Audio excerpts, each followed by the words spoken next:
Hi hello নমস্কার, আমি রাজা দ্য টেস্ট অফ ইন্ডিয়াতে আপনাদের সবাইকে স্বাগত জানাই। তো চলুন বেশি না দেরি করে আজকে রেসিপি শুরু করা যাক। তো আজকে আমরা বানাবো সাউথ ইন্ডিয়ানদের খুবই ফেমাস একটা রেসিপি সাম্বার, তারই মশলা, সাম্বার মশলা পাউডার। খুবই সহজে বানানো যায় ঘরেরই কিছু উপকরণ দিয়ে, আর একদম 100% খাঁটি। আসুন দেখে নিই। তো এই পাউডার বানানোর জন্য প্রথমে কিছু না, গ্যাস চালু করে একটা প্যান নিয়ে নেব। তার মধ্যে প্রথমে আমি 2 চামচ অড়হর ডাল দিয়ে দেব, 2 চামচ ছোলার ডাল দিয়ে দেব এতে, আর 2 চামচ বিউলির ডাল দিয়ে দেব। দিয়ে গ্যাসের ফ্লেমটা আমি লো করে হালকা হালকা করে ড্রাই রোস্ট করতে থাকবো। মনে রাখবেন গ্যাসের ফ্লেমটা যেমন লোই থাকে, আর এরকম নাড়াতে থাকবেন যাতে পুড়ে না যায়।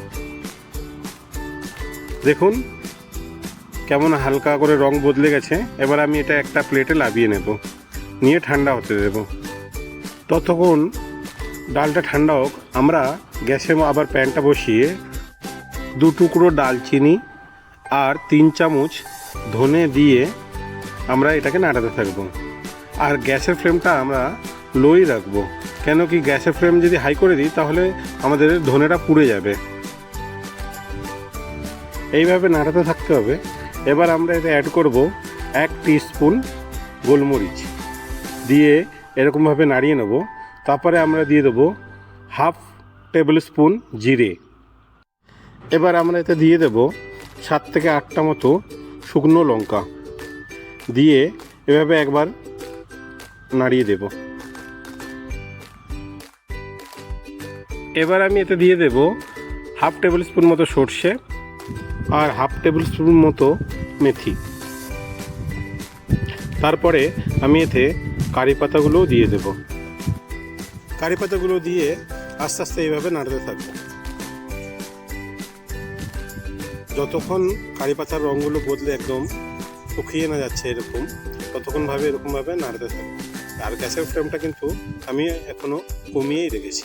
দেখুন হয়ে গেছে। এবার গ্যাসের ফ্লেমটা আমি অফ করে এটাকে নামিয়ে নেব, নিয়ে ঠান্ডা হতে রেখে দেবো 10 থেকে 15 মিনিটের মতো।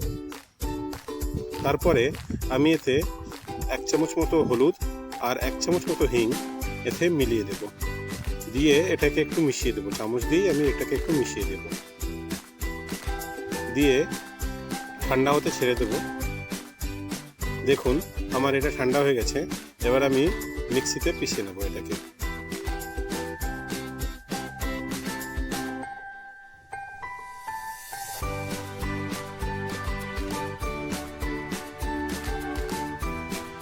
আমার এটা পিষা হয়ে গেছে। দেখুন কি সুন্দর হয়েছে গুঁড়ো একেবারে, আর খুব সুন্দর একটা গন্ধ বেরোচ্ছে। বাজারে আমরা সচরাচর যেটা কিনি তার থেকে খুবই সুন্দর আর একদম ঘরোয়া উপকরণ দিয়ে তৈরি। আর আমরা চাইলে এটাকে একটা এয়ারটাইট কন্টেনারে প্যাক করে অনেক দিন ধরে পর্যন্ত রেখে দিতে পারি। ভিডিওটা ভালো লেগে থাকলে একটা লাইক করে দেবেন, আর চ্যানেলটা সাবস্ক্রাইব করে আমাদের পাশে থাকবেন। চলুন আজকের মতো টাটা, দেখা হবে আবার অন্য একটা ভিডিওতে।